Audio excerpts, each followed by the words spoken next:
until we hate racism more than we hate each other, nothing's going to change. See, our problem is totally mental. We're $1 trillion people. We got all the degrees we need, all the expertise. But you know what we're lacking? That cultural commitment to ourselves. We're the only group who don't have it. I was going to say that it almost feels like before we can fight racism, we have to fight self-hate. Yeah, you're going to have a civil war. Because we don't necessarily support ourselves. You know, Not at all. We don't help each other. We're we don't anti-African.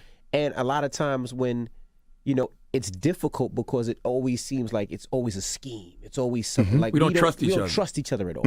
You know, and that's the problem. Like, you know, we can't come together to fight racism or to fight anybody else if we can't trust our brother. You got two major issues supporting exactly what you said: an identity crisis and psychological homelessness. An identity crisis. Black people know they're not American, but they will fight like hell to protect that identity because they don't want to be identified with who they really are, and that's being African. We hate our Africanity. That's exactly why when I created the Unapologetically African movement, you see how quickly it morphed into Unapologetically Black. I never said unapologetically Black. I said unapologetically African. But even within the Black consciousness community, we are still anti-African because deep down within our subconscious, we were all conditioned by the same superstructure that made us feel that Africa wasn't anything worth claiming.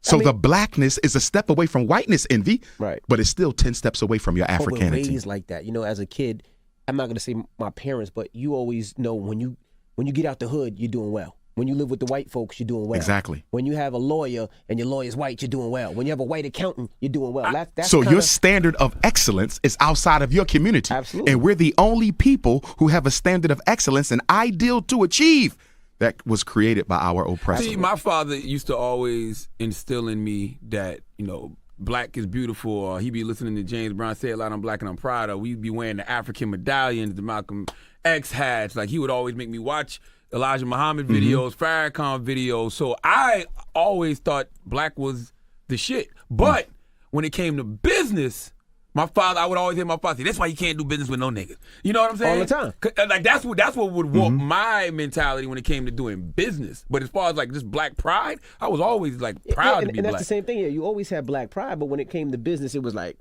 I've heard it 1,000,001 times. That's why you can't do no job absolutely. with no niggas. In other words, what? The pride is superficial. It's intellectual, but it's not internalized.